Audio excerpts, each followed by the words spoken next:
Welcome to another instructional video on how to activate your RBC Royal Bank debit card.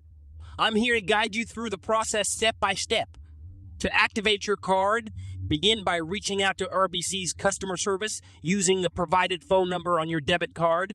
They will walk you through the activation process, so be ready to furnish information like your full name and account number to verify your identity. Follow the instructions given by the customer service representative, which may include setting up a PIN or using an automated system.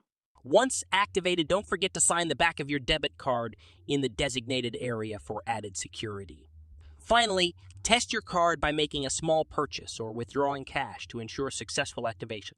Please note that activation processes may vary, so always refer to the instructions with your debit card or contact the bank directly for the most accurate information. If you found this video helpful, please consider liking, sharing, and subscribing for more useful content. Thanks for watching.